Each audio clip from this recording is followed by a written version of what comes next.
I love this place. Thank you all for coming out in the rain, the pouring rain. We're going to make this worth it for you. President Faust, Board of Overseers, faculty, friends, alumni, proud parents, members of the ad board, and graduates of the greatest university in the world.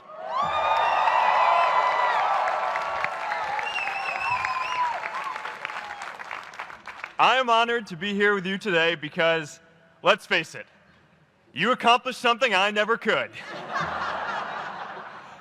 If I get through this speech today, it'll be the first time I actually finish something here at Harvard.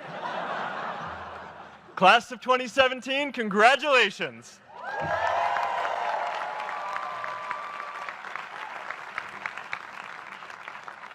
Now, I'm an unlikely speaker today, not just because I dropped out, but because we're technically in the same generation. We walked this yard less than a decade apart. We studied the same ideas and slept through the same Act 10 lectures. We may have taken different roads to get here, especially if you came all the way from the quad. But today, I want to share what I've learned about our generation and the world we're all building together. But first, these last couple of days have brought back a lot of good memories. How many of you remember exactly where you were and what you were doing when you got that email telling you got into Harvard?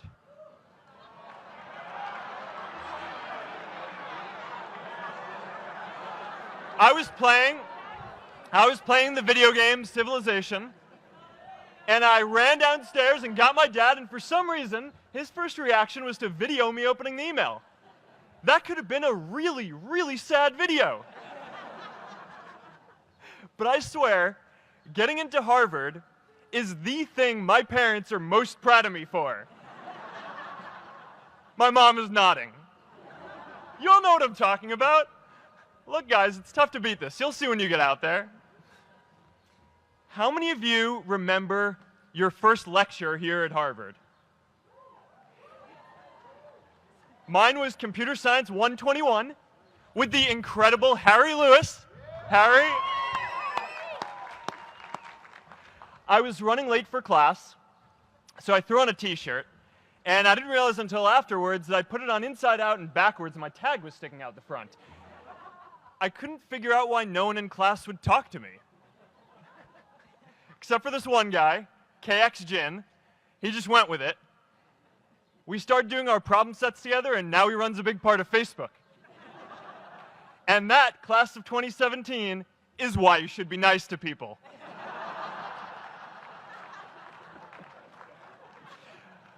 But my best memory from Harvard is meeting Priscilla.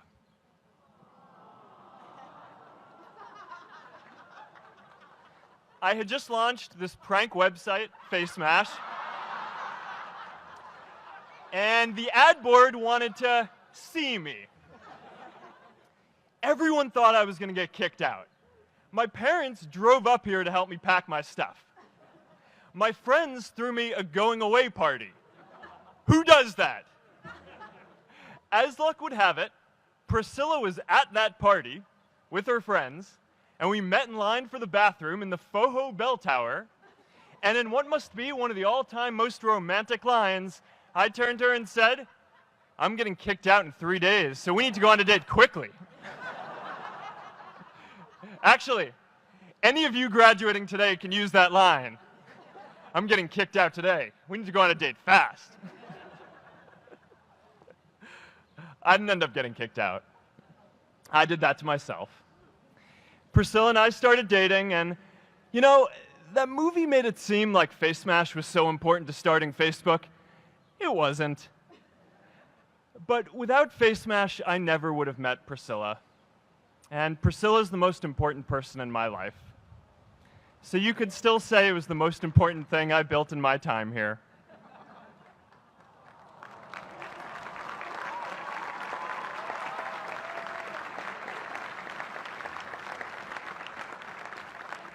We have all started lifelong friendships here, and some of us even families. That's why I'm so grateful to this place. Thanks, Harvard.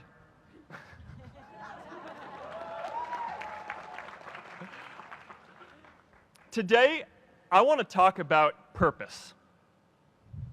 But I'm not here to give you the standard commencement about finding your purpose. We're millennials. We try to do that instinctively. Instead, I'm here to tell you that finding your purpose isn't enough. The challenge for our generation is to create a world where everyone has a sense of purpose. One of my favorite stories is when JFK went to go visit the NASA Space Center, and he saw a janitor holding a broom, and he asked him what he was doing, and the janitor replied, "Mr. President, I'm helping put a man on the moon." Purpose is that feeling that you are a part of something bigger than yourself, that you are needed, and that you have something better ahead to work for. Purpose is what creates true happiness. And you are graduating at a time when this is especially important. When our parents graduated, that sense of purpose reliably came from your job, your church, your community. But today, technology and automation are eliminating many jobs. Membership in a lot of communities has been declining, and a lot of people are feeling disconnected and depressed and are trying to fill a void in their lives. As I've traveled around, I've sat with children in juvenile detention and opioid addicts who've told me that maybe their lives would have turned out differently if they just had something to do, an after-school program or somewhere to go.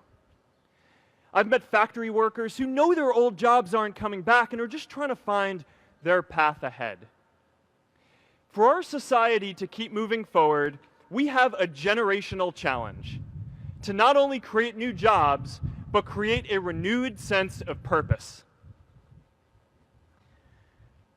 I remember that night I launched Facebook from that little dorm in Kirkland House. I went to Noakes with my friend KX, and I remember telling him clearly that I was excited to help connect the Harvard community, but one day someone would connect the whole world. The thing is, it never even occurred to me that that someone might be us. We were just college kids. We didn't know anything about that. There were all these great big technology companies with all these resources, and I just assumed one of them would do it. But this idea was so clear to us that all people want to connect. So we just kept working on it, day after day after day. And I know that a lot of you are going to have your own stories just like this. A change in the world that seems so clear that you are sure someone else is going to do it. But they're not. You will. But it's not enough to have that purpose yourself. You also have to create a sense of purpose for others. And I found that out the hard way. You see, my hope was never to build a company. I wanted to have an impact. And as all these people started joining us, I just assumed that that's what they wanted to do too. So I never took the time to explain what it was that I hoped we'd build. A couple years in, some big companies wanted to buy us. I didn't want to sell. I wanted to see if we could connect more people. And we were building the first version of Newsfeed at the time, and I thought, if we could just launch this, it could change how we all learn about the world. Nearly everyone else wanted to sell. Without a sense of higher purpose, this was their startup dream come true, and it tore our company apart. After one particularly tense argument, one of my close advisors told me if I didn't agree to sell the company right now, I would regret that decision for the rest of my life. Relationships were so frayed that within a year or so, every single person on our management team was gone. That was my hardest time leading Facebook. I believed in what we were doing, but I felt alone. And worse, it was my fault. I wondered if I was just wrong, an imposter, a 22-year-old kid who had no idea how things actually worked. Now, years later, I understand that that is how things work when there's no sense of higher purpose. So it's up to all of us to create it so we can all keep moving forward together. And today, I want to talk about 3 ways that we can create a world where everyone has a sense of purpose. By taking on big, meaningful projects together. By redefining equality so everyone has the freedom to pursue their purpose. And by building community all across the world. So first, let's take on big, meaningful projects. Our generation is going to have to deal with tens of millions of jobs replaced by automation like self-driving cars and trucks. But we have the potential to do so much more than that.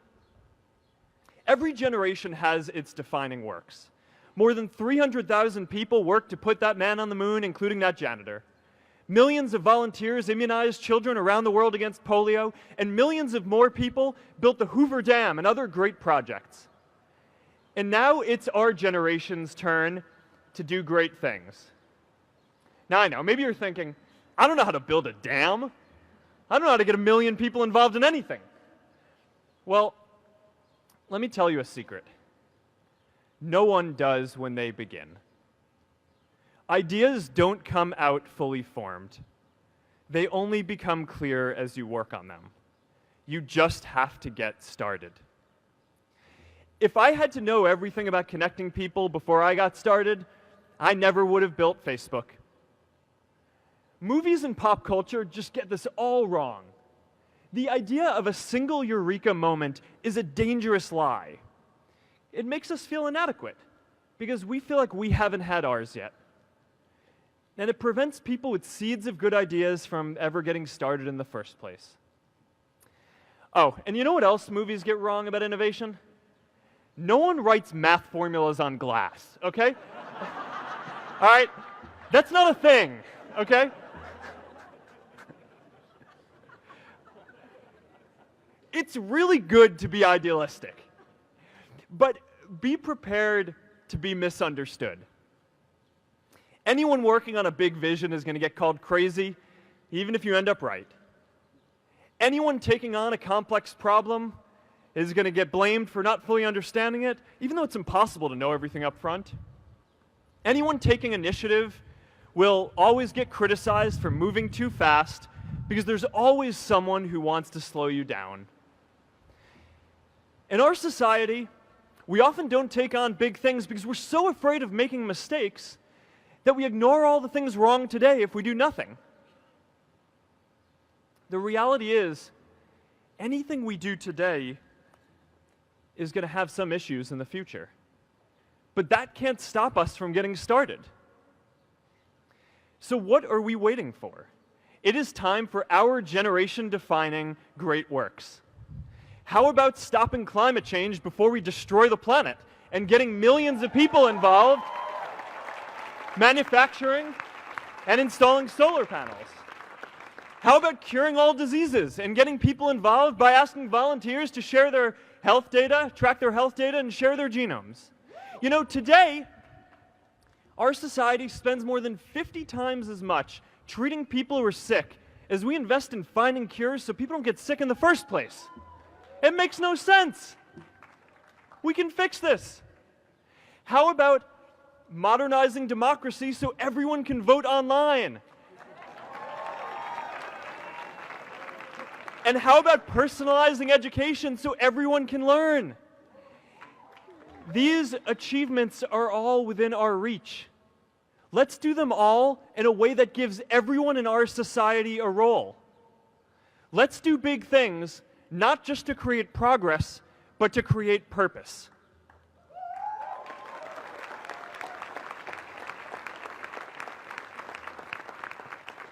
So taking on big, meaningful projects together is the first thing we can do to create a world where everyone has a sense of purpose. The second is redefining our idea of equality so everyone has the freedom to pursue their purpose. Now, many of our parents had stable jobs throughout their careers, but in our generation, we're all a little entrepreneurial, whether we're starting our own projects or finding our role in another one. And, you know, that's great, because our culture of entrepreneurship is how we create so much progress. An entrepreneurial culture thrives when it is easy to try lots of new ideas. Facebook wasn't the first thing I built. I also built chat systems and games, study tools and music players, and I'm not alone. J.K. Rowling got rejected 12 times before she finally wrote and published Harry Potter. Even Beyoncé had to make hundreds of songs to get Halo. The greatest successes come from having the freedom to fail. Now, today, we have a level of wealth inequality that hurts everyone. When you don't have the freedom to take your idea and turn it into a historic enterprise, we all lose. And right now, today, our society is way over-indexed on rewarding people when they're successful, and we don't do nearly enough to make sure that everyone can take lots of different shots. Now, let's face it, there is something wrong with our system when I can leave here and make billions of dollars in 10 years, while millions of students can't even afford to pay off their loans, let alone start a business.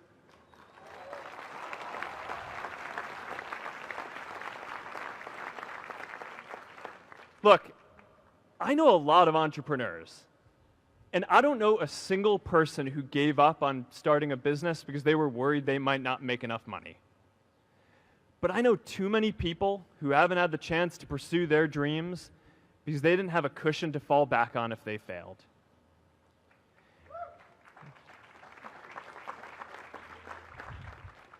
We all know you don't get successful just by having a good idea or working hard. You get successful by being lucky too. If I had to support my family growing up instead of having the time to learn how to code, if I didn't know that I was going to be fine if Facebook didn't work out, then I wouldn't be standing up here today. And if we're honest, we all know how much luck we've had to get to this point in our lives. Every generation expands its definition of equality. Previous generations fought for the vote and civil rights. They had the New Deal and Great Society. And now it's time for our generation to define a new social contract.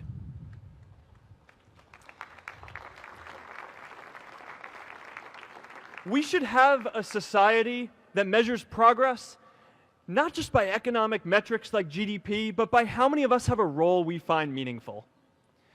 We should explore ideas like universal basic income to make sure that everyone has a cushion to try new ideas. We're all going to change jobs and roles many times, so we need affordable childcare to get to work and healthcare that's not tied to just one employer. And we're all going to make mistakes. So we need a society that's less focused on locking us up and stigmatizing us when we do. And as our technology keeps on evolving, we need a society that is more focused on providing continuous education through our lives.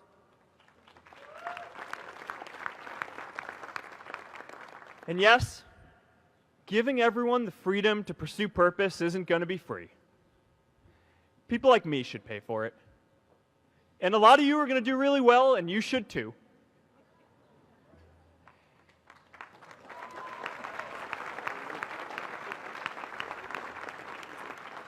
That is why Priscilla and I started the Chan Zuckerberg Initiative and committed our wealth to promoting equal opportunity.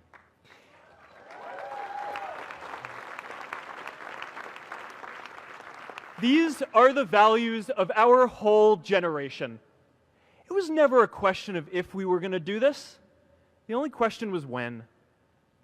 Millennials are already one of the most charitable generations in history. In just 1 year, more than 3 in 4 US millennials donated to charity, and more than 7 in 10 raised money for another one. But it's not just about giving money. You can also give time. And I promise you, if you just take an hour or two a week, that's all it takes to give someone a hand and help them reach their potential. Now, maybe you're thinking, that's a lot of time. I'm not sure if I have that much time. I used to think that. You know, when Priscilla graduated from Harvard, she became a teacher. And before she'd do education work with me, she told me that I needed to get my own experience teaching a class. At first I complained. I said, I'm kind of busy. I'm running this company. But she insisted. So I taught an after-school program at the local Boys and Girls Club on entrepreneurship.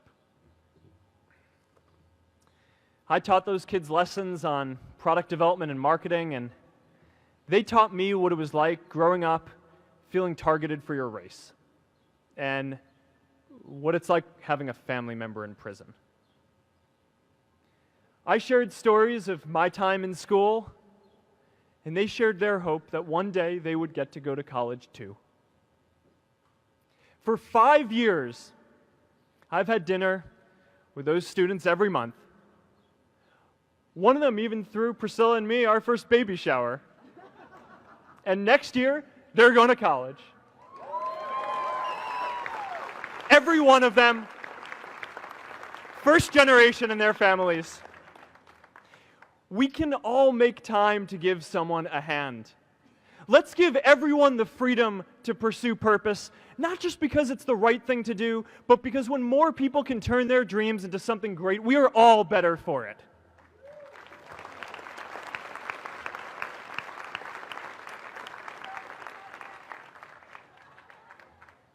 Purpose doesn't only come from work. The third way we can create a sense of purpose for everyone is by building community. And in our generation, when we say purpose for everyone, we mean everyone in the world. Now, quick show of hands. How many of you here are from another country? All right, now keep your hands up. How many of you are friends with one of these folks? Now we're talking. See, we have grown up connected. In a recent survey of millennials around the world, asking what most defines our identity, the most popular answer wasn't nationality, ethnicity, or religion. It was citizen of the world. That's a big deal. Every generation expands the circle of people we consider one of us. And in our generation, that now includes the whole world. We understand that the great arc of human history bends towards people coming together in ever greater numbers, from tribes to cities to nations, to achieve things that we could not on our own. We get that our greatest opportunities are now global. We can be the generation that ends poverty, that ends disease. And we get that our greatest challenges need global responses too. No country can fight climate change alone or prevent pandemics. Progress now requires coming together, not just as cities or nations, but also as a global community. But we live in an unstable time. There are people left behind by globalization across the whole world. And it's tough to care about people in other places when we don't first feel good about our lives here at home. There's pressure to turn inwards. This is the struggle of our time. The forces of freedom, openness, and global community against the forces of authoritarianism, isolationism, and nationalism. Forces for the flow of knowledge, trade, and immigration against those who would slow them down. This is not a battle of nations. It is a battle of ideas. There are people in every country for more global connection, and there are good people against it. And this isn't going to be decided at the UN either. It's going to happen at the local level when enough of us feel a sense of purpose and stability in our own lives that we can start to open up and care about everyone else too. And the best way to do that is to start building local communities right now.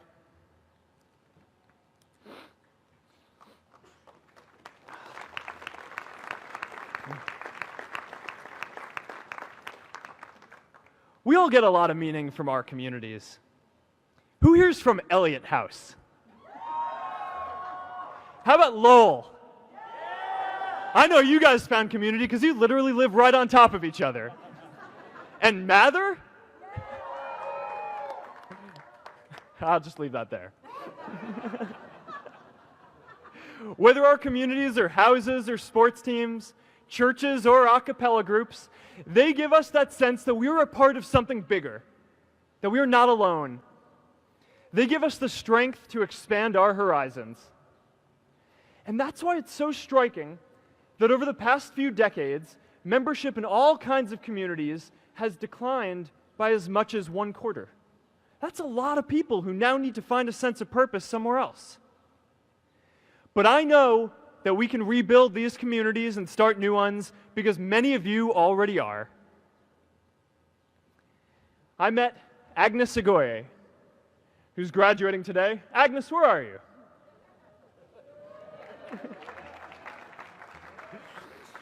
Agnes spent her childhood navigating conflict zones with human trafficking in Uganda, and now she's trained thousands of law enforcement officials to keep communities safe.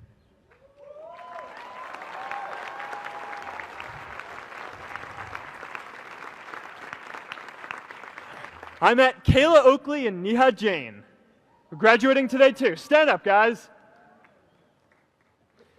Kayla and Neha started a nonprofit that connects people suffering from chronic illnesses with people in their communities who are willing to help out.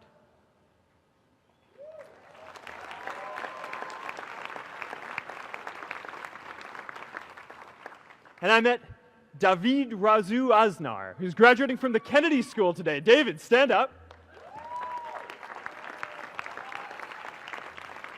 David is a former city councilor who fought to make Mexico City the first Latin American city to pass marriage equality, even before San Francisco.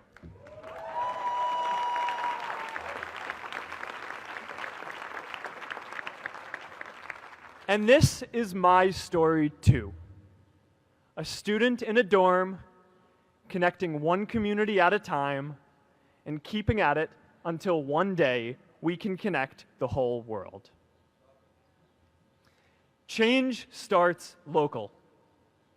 Even global change starts small with people like us. In our generation, the struggle of whether we connect more, whether we achieve our greatest opportunities, comes down to this: your ability to build communities and create a world where every single person has a sense of purpose.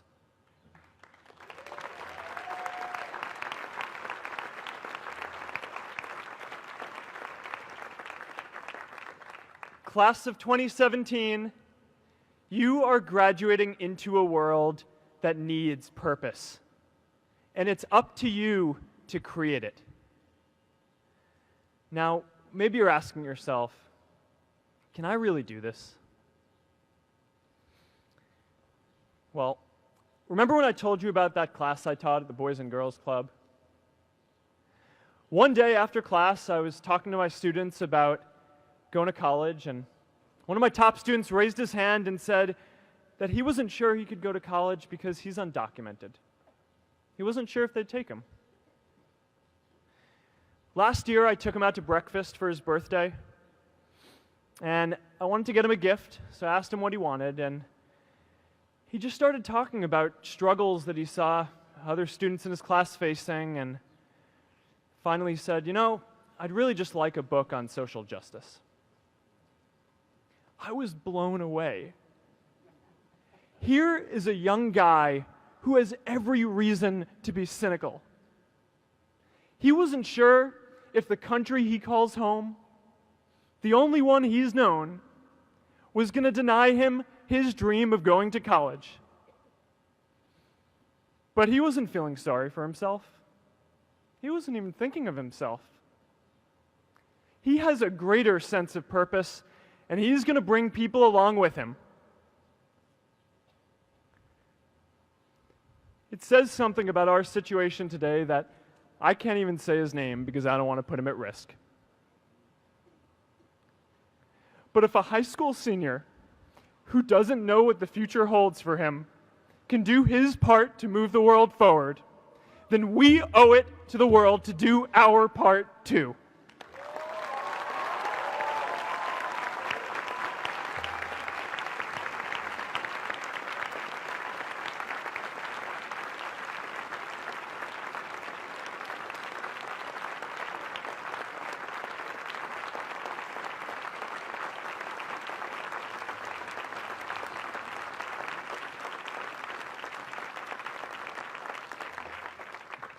So before you walk out those gates one last time, and as we sit here in front of Memorial Church, I'm reminded of a prayer, Misha Berach, that I say whenever I face a big challenge, that I sing to my daughter, thinking of her future when I tuck her in at night.